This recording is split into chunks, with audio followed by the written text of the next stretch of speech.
Hello friends, welcome to easy recipes. आज मी तुम्हाला उपवासाची डाळ दाखवणार आहे।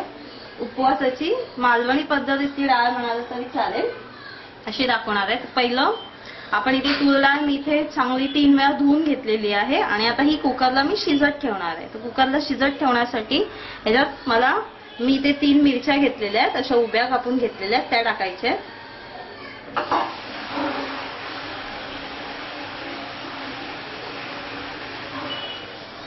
थोडीशी हळद टाकायची आहे आणि चवीला मीठ टाकायचं आहे।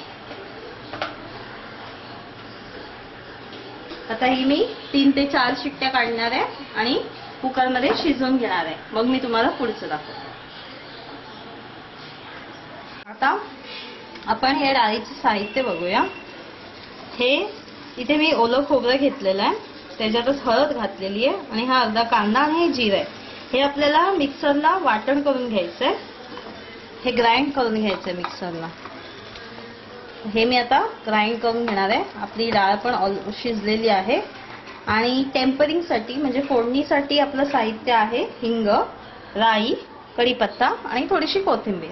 इतक्याच साहित्यामध्ये ही डाळ होते। ही डाळ खूप सुंदर अशी लागते चवीला। तर ही डाळ वाटणाची ही स्पेशली उपवासासाठी, म्हणजे ह्याच्यात लसूण नसतो, कांदा पण तुम्ही स्किप केला तरी चालतो, पण कांद्याची सवय झालेली असल्यामुळे मी हा कांदा घालते, नाहीतर तुम्ही नाही घातलात तरी चालेल। ही डाळ गणपती जेव्हा येतात तेव्हा पहिल्या दिवशी नैवेद्याला गणपती बाप्पाला हीच डाळ, आमच्या साईडला तरी हीच डाळ दाखवतात। आता तुम्ही बघू शकता ही माझी डाळ शिजलेली आहे, मिरची पण जशीच तशी आहे। आता मी ही डाळ तोपात काढून घेतलेली आहे, ह्याला मी तडका देणार आहे वरून। त्याच्या आधी हे मी वाटण जे तुम्हाला दाखवलं हे मी वाटून घेतलेलं आहे, ते आता मी हे ह्याच्यातच मिक्स करणार आहे डाळी।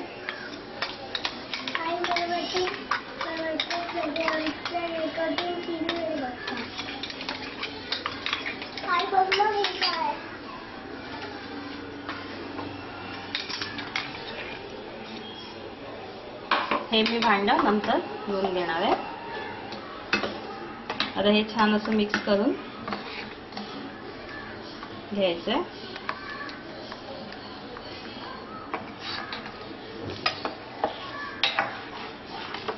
तुम्हाला जितकी पातळ घट्ट हवी असेल ती कन्सिस्टन्सी तुम्ही ठरवू शकता। डाळीला एक छान असं जिऱ्याचा, खोबऱ्याचा असं छान असा सुगंध येतो। आता मी ही डाळ अशी तुम्ही बघू शकता छान हे झालेली आहे। आता मी स्लो फ्लेमवर, इथे मी स्लो फ्लेमवर ही डाळ उकळत ठेवली आहे, कारण का आपण त्याच्यात वाटण घातलेलं आहे, तो ही जरा उकळायची। आता इथे मी तडक्यासाठी पॅन ठेवलेला आहे, त्याच्यात मी हिंग टाकणार आहे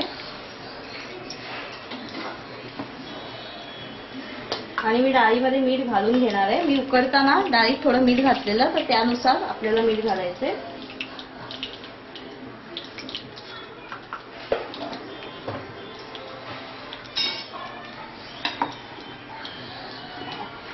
छान अशी स्टर करत राहायची डाळ, म्हणजे लागणार नाही।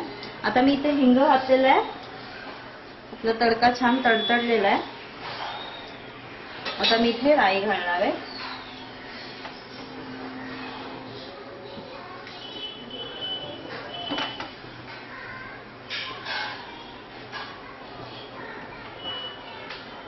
राईला छान क्रॅकल होऊ दे।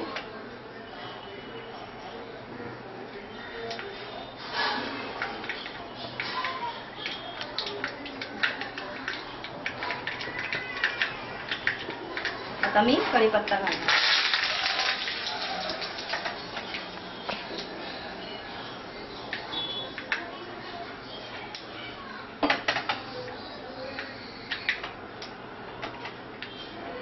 आता हे तडका झालेला आहे।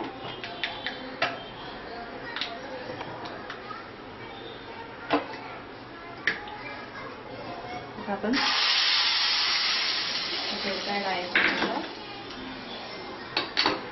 आणि ह्याला उकळी येऊन देणार आहोत। आता आपल्याला ह्याच्यात पाणी हवं असेल तर पाणी पण तुम्ही घालू शकता।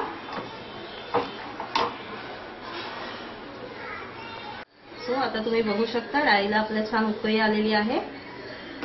आता आपली डाळ ऑलमोस्ट रेडी झालेली आहे. आता मी ह्याला कोथिंबीर घालणार आहे. ही डाळ तुम्ही उपवासाला नक्की ट्राय करून बघा. नैवेद्याला दाखवताना पण ही डाळ बनवू शकता, कारण की ह्या डाळीमध्ये लसूण आणि कांदा नाही आहे. सो ही नैवेद्याला दाखवण्यासाठी परफेक्ट आहे. जर तुम्हाला ही रेसिपी आवडली असेल तर तुम्ही प्लीज सबस्क्राईब माय चॅनल. त्याची फुल रेसिपी तुम्हाला डिस्क्रिप्शन बॉक्समध्ये मिळेल आणि तुम्ही माझी वेबसाईट पण व्हिजिट करू शकता. त्याची पण लिंक मी डिस्क्रिप्शन बॉक्समध्ये देते. बाय.